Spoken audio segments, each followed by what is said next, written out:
Bienvenue dans cette dernière vidéo de notre série L'Islam est-il violent?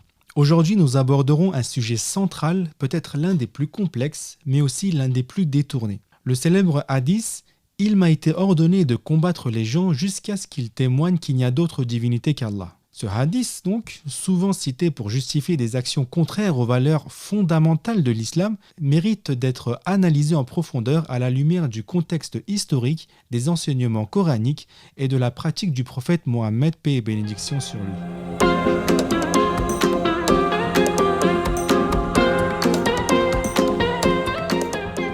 Salam, bienvenue sur la chaîne M&M. Alors commençons par le texte du hadith rapporté par Bukhari et attribué à Ibn Omar.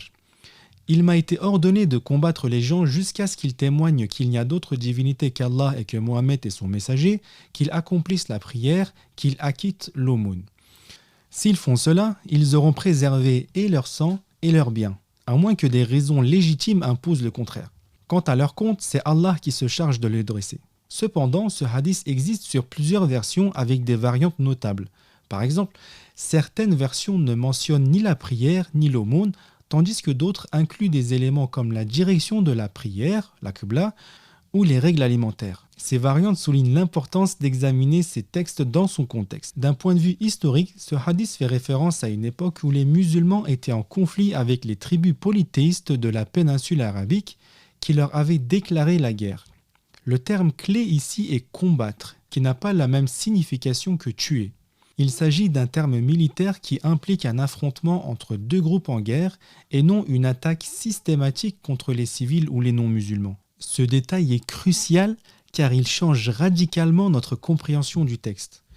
L'objectif n'était pas d'imposer l'islam par la force, mais de répondre à une hostilité militaire et politique bien précise. Ce qui pose problème pour beaucoup, c'est l'apparente contradiction entre ce hadith et des versets coraniques très clairs sur la liberté de religion comme « nulle contrainte en religion » sourate 2, verset 256.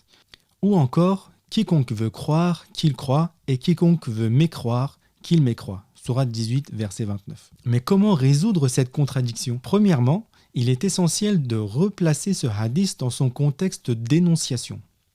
Le prophète, paix et bénédiction sur lui, s'adressait à des ennemis polythéistes en guerre avec la communauté musulmane et non à l'humanité tout entière. Cette déclaration est donc circonstancielle et ne s'applique pas de manière universelle ou intemporelle. Deuxièmement, l'analyse des spécialistes montre que ce hadith a souvent été mal interprété. Par exemple, certains mouvements extrémistes le citent hors contexte pour justifier des actes de violence alors que ni le Coran ni la Sunna ne soutiennent une telle approche. Ce hadith a également été instrumentalisé à différentes périodes de l'histoire, notamment par des dirigeants ou des groupes cherchant à légitimer des guerres ou des actions politiques. L'ajout d'éléments comme la prière ou l'aumône dans certaines versions du hadith reflète davantage une tentative de définir la communauté musulmane face à des adversaires qu'une prescription universelle de violence. Ainsi, ce hadith, bien que considéré comme authentique, ne peut être compris sans les outils de la science du hadith classique, une connaissance approfondie de la langue arabe et surtout une mise en perspective avec les objectifs principaux du Coran.